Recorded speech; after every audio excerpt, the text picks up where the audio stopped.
कोलकाता से दुबई जा रहे यात्री विमान की इमरजेंसी लैंडिंग कराई गई है। तकनीकी खराबी की आशंका पर प्लेन को मस्कट डाइवर्ट कर दिया गया। कुछ जलने की गंध आने पर फ्लाइट को डाइवर्ट कर दिया गया है। इमरजेंसी लैंडिंग कराई गई, मस्कट डाइवर्ट कर दिया गया है प्लेन को। तकनीकी खराबी की आशंका थी, कुछ गंध आ रही थी, कुछ जलने की गंध आ रही थी।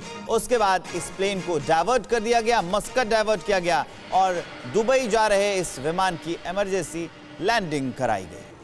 बिल्कुल, तो से ये विमान उड़ा था। विवेक, ये एयर इंडिया एक्सप्रेस एयरक्राफ्ट है, VTAXX फ्लाइट 9355 है, जो कैलीकट से दुबई जा रही थी और उसको मस्कट डाइवर्ट किया गया क्योंकि एक जलने की बदबू आई एक वेंट से, जिसके बाद DGCA ने जानकारी दी कि उसको तुरंत मस्कट डाइवर्ट किया गया है। और ये पिछले कुछ दिनों में हमने देखा है, कुछ निजी एयरलाइंस भी और अब एयर इंडिया भी, अब जो कि निजी एयरलाइंस बन चुकी है, एयरलाइंस के कई तमाम एयरलाइंस के विमानों को इमरजेंसी लैंड करवाना पड़ रहा है, चाहे वो इंटरनेशनल फ्लाइट्स हों, चाहे वो डोमेस्टिक फ्लाइट्स हों। और ये एविएशन इंडस्ट्री के लिए अब एक बहुत चिंता का कारण बन चुका है।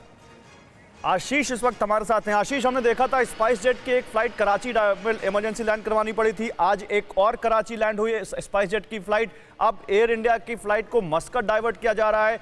Something is wrong with Indian aircraft.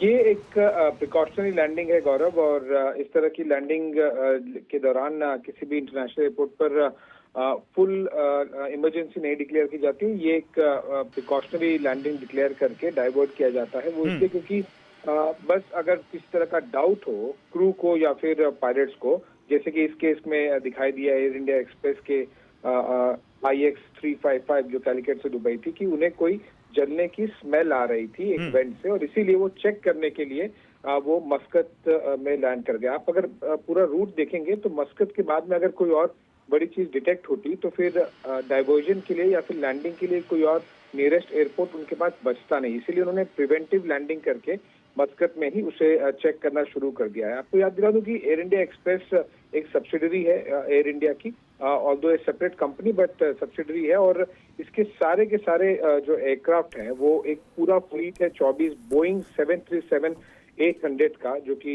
NG next generation aircraft है। तो अभी तक 737-800 को लेके कोई बड़ी इश्यूज नहीं सामने आए हैं रिसेंट पास्ट में।